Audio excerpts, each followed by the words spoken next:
Fala galera, bem-vindo a mais um Poker PHP, se torne um mestre PHP. E hoje a gente tem ginásio de terra. Vamos falar hoje sobre PSR, começar pela PSR 1. Tem pra hoje, Pokémon? Hoje vai falar sobre o que é o PHP Fig, o que são PSRs e falar sobre o PSR 1. Vamos lá? Bem galera, existe um grupo no PHP dos frameworks, tá? Um grupo onde vários líderes de frameworks se reuniram para criar algumas recomendações que são padrões no PHP. Ou seja, eles se reuniram para tentar achar alguns padrões em comuns para poder a gente utilizar na linguagem de PHP. Tá? E esses padrões se chamam PSRs. Tá? Então aqui tem a lista das PSRs. Tá? Hoje tem essas 6 PSRs ativas. Tá? A PSR1 que trata sobre padrões básicos de código. A 2 é sobre o estilo de código, o guia de estilo de código. A PSR3 fala sobre Logger Interfaces, fala sobre logs. A PSR4 trabalha autoload, tá? A PSR6 trabalha interface de cache e a PSR7 fala sobre as mensagens HTTP, tá? Tem algumas outras. Só aumentar aqui o tamanho para vocês. Tem algumas outras aqui, né? Foi isso que eu falei. Tem algumas outras PSRs que estão aqui em votação. E já existe uma PSR que foi obsoleta, né? Porque a PSR 4 acabou substituindo a PSR 0. Ok? Então a gente vai falar um pouco sobre essa PSR. Na verdade, a gente vai começar sobre a PSR 1.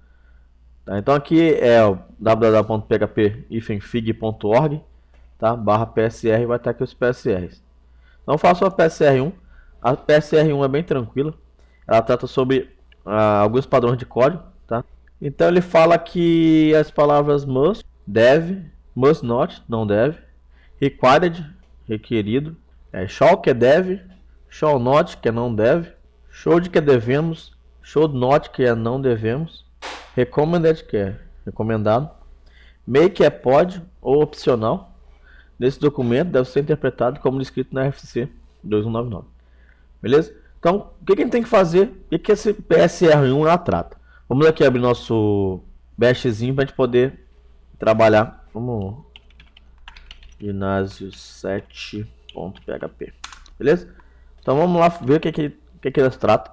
Então primeiro ele fala o seguinte: os arquivos devem apenas usar, né, abre a tag PHP, né, e o PHP e a tag de echo, tá? Essa tag aqui do PHP, ela é a tag usada para arquivos PHP, ela delimita arquivos PHP, tá?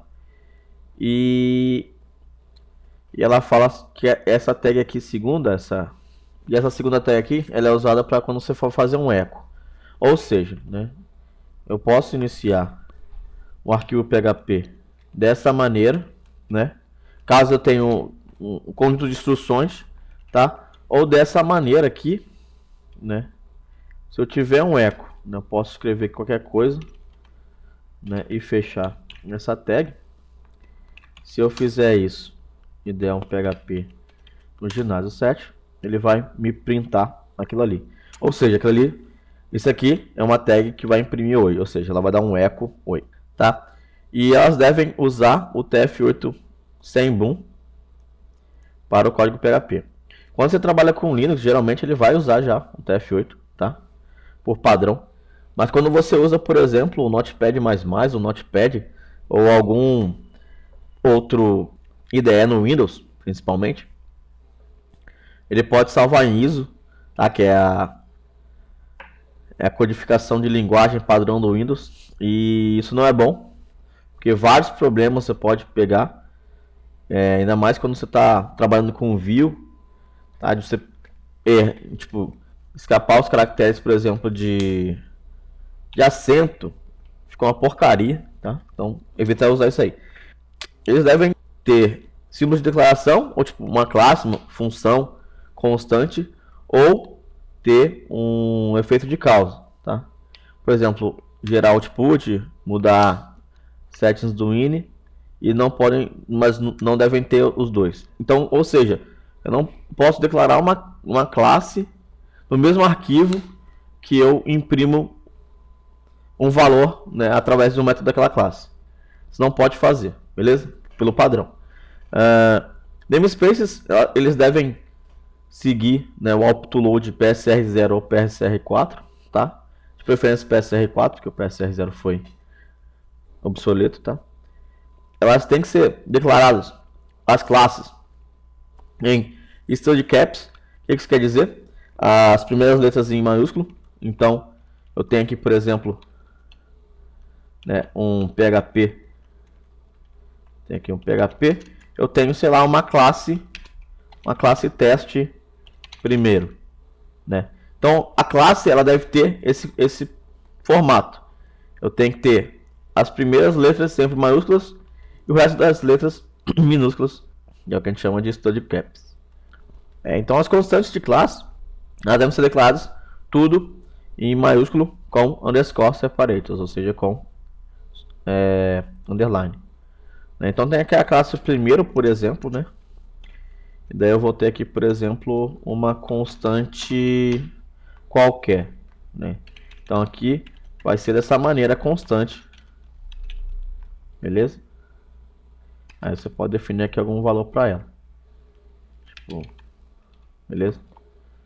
Por exemplo, isso aqui é a declaração de uma constante. E os nomes dos métodos têm que ser declarados em camel case, né? Então tem aqui, por exemplo, uma private aqui, tá? Um método privado, uma public function, primeira função, tá? Ela deve ser declarada dessa maneira. Ela deve ser declarada dessa maneira. E galera, se você quiser, por exemplo, ver aqui a tradução da PSR1, eu vou colocar aqui embaixo, tá? Tem aqui o site do WebDevBR aqui, do nosso amigo Eric Figueiredo. E ele trata aqui, né, ele fala aqui um pouco como que é, dá exemplos e já está traduzido o que a gente falou anteriormente. Beleza? Então aqui fica aí a dica, aqui embaixo vai estar o link, tá? Pro post dele. Beleza, galera? Então um grande abraço e até a próxima. Gostou desse vídeo? Dá um like nesse vídeo. Curtiu o canal? Se inscreva no canal. Um grande abraço.